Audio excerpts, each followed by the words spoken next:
Hello friends, it's Mrs. Mayo coming to you from your Garden of Learning on this beautiful spring day. The garden and I really miss all of you, so I thought it would be really fun to have story time together in the garden. And because this is my favorite time of year, I thought we would start with some books celebrating springtime. So here we go. When Spring Comes. When it is cold and snowy and bleak and brown, spring seems very far away. But if you wait, soon you will see leaves and blossoms. Soon you will feel pussy willows and raindrops. And soon you will smell flowers and mud. Soon you will hear birds and buzzing bees. Can you hear them in the garden? Are you ready for spring? I sure am. This book was written for Will and Clara. Before spring comes, the trees look like black sticks against the sky. But if you wait, spring will bring leaves and blossoms. If you wait, spring will make the leftover mounds of snow smaller and smaller and smaller until suddenly they're all gone. Before spring comes, the grass is all brown.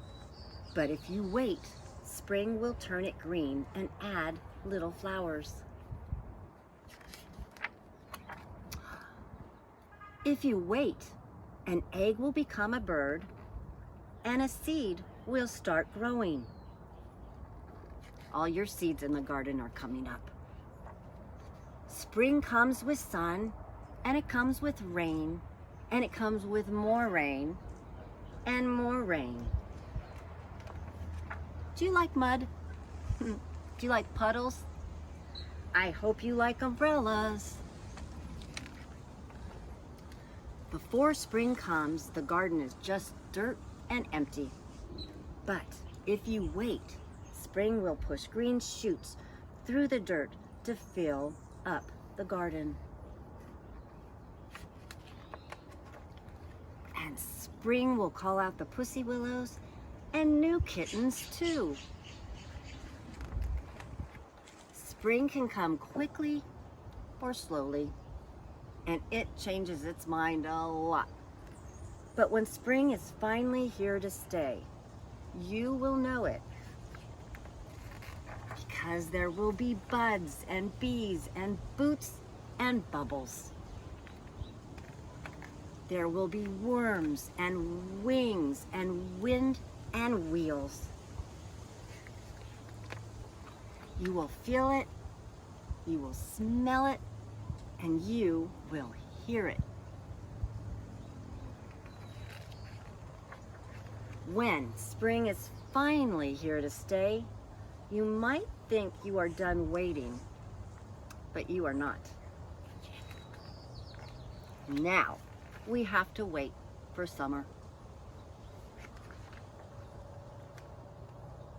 I liked that book, When Spring Comes. Are you ready for another story? I think I am. So, right behind me in the garden, can you see Peter Rabbit's garden? Well, I have a little Peter Rabbit with me. And if you would like to go get a special lovey or stuffy to hold while I'm reading some more stories, now would be the time to go get it. So I'm going to put Peter on my lap while I'm reading Peter Rabbit.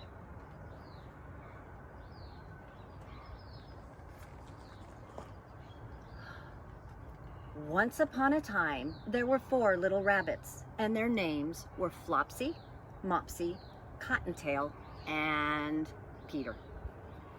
They lived with their mother in a sandbank underneath the root of a very big fir tree. "Now, my dears," said old Mrs. Rabbit one morning, "you may go into the fields or down the lane, but don't go into Mr. McGregor's garden. Your father had an accident there and he was put in a pie by Mrs. McGregor. Now run along and don't get into mischief. I am going out." Then old Mrs. Rabbit took a basket and her umbrella and went through the wood to the baker's. She bought a loaf of brown bread and 5 currant buns. Flopsy, Mopsy, and Cottontail, who were good little bunnies, went down the lane to gather blackberries. But Peter, who was very naughty, ran straight away to Mr. McGregor's garden and squeezed under the gate. First, he ate some lettuces and some French beans. Then he ate some radishes. And then, feeling rather sick, he went to look for some parsley, because that would make his tummy feel better. But around the end of a cucumber frame, who should he meet but Mr. McGregor?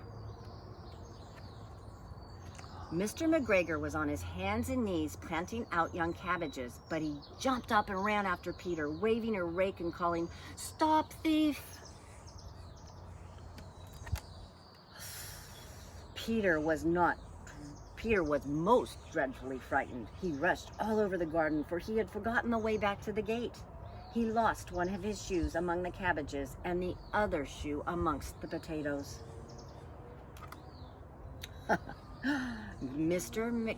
McGregor came up with a sieve, which he intended to pop on top of Peter, but Peter wiggled out just in time, leaving his jacket behind him, and rushed into the tool shed and jumped into a can. It would have been a beautiful thing to hide in if it had not had so much water in it.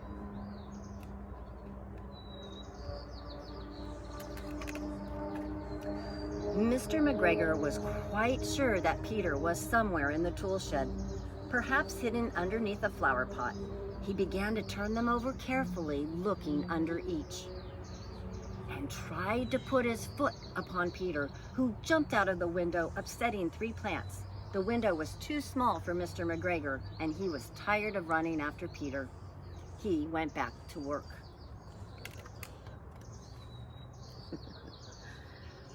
Peter sat down to rest. He was out of breath and trembling with fright, and he had not the least idea which way to go.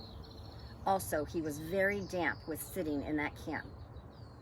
After a time, he began to wonder about going lippity, not very fast, and looking all around.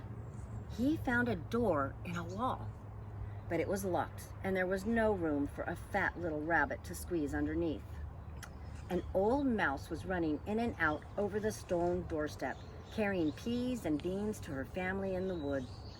Peter asked her the way to the gate, but she had such a large pea in her mouth that she could not answer. She only shook her head at him. Peter began to cry. Then he tried to find his way straight across the garden, but he became more and more puzzled. Presently he came to a pond where Mr. McGregor filled his watering cans. A white cat was staring at some goldfish. She sat very, very still. But now and then the tip of her tail twitched as if it were alive. Peter thought it best to go away without speaking to her. He had heard about cats from his cousin, little Benjamin Bunny. He went back to the tool shed, but suddenly, close to him, he heard the noise of a hoe. Scratch, scratch, scratch, scratch. Peter scuttered underneath the bushes, but presently, as nothing happened, he came out and climbed upon a wheelbarrow and peeped over. The first thing he saw was Mr. McGregor hoeing his onions. His back was turned to Peter, and behind him was the gate. Peter got down very quietly off the wheelbarrow and started running as fast as he could along a straight walk behind some black currant bushes. Mr. McGregor caught sight of him at the corner, but Peter did not care. He slipped under the gate and was safe at last in the wood outside the garden. Mr. McGregor hung up his little jacket and shoe for a scarecrow to frighten the blackbirds. You're doing such a good job listening. Peter never stopped running or looking behind him till he got home to the big fir tree. He was so tired that he flopped down upon the nice soft sand on the floor of the rabbit hole and shut his eyes. His mother was busy cooking, and she wondered what he had done with his clothes. It was the second little jacket and pair of shoes that Peter had lost in a fortnight. I am sorry to say that Peter was not feeling very well during the evening. His mother put him to bed and made some chamomile tea, and she gave a dose to Peter. 1 tablespoon to be taken at bedtime. But Flopsy, Mopsy, and Cottontail had bread and milk and blackberries for supper. I hope you like that book. So I have one more book that has bunnies in it. And I found this cute little book with a very teeny tiny baby bunny. When baby bunny is hungry, she nibbles tasty meals of grass and twigs.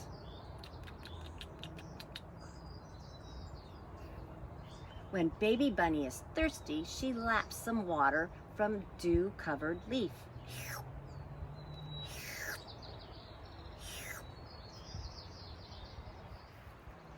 When baby bunny meets a friend, she thumps her feet against the ground to say hello. And when baby bunny is tired, oh, she curls up for her nap in her cozy burrow. When baby bunny finds a treat, she shares with her brothers and sisters. Do you share with your brothers and sisters? And when baby bunny is happy, she leaps into the air. Good job, baby bunny. So now I think it would be a good time for baby bunny and me to say goodbye until next time we read a story in the garden. I hope you're all staying safe and well, and I miss you, and I can't wait to see you. Bye.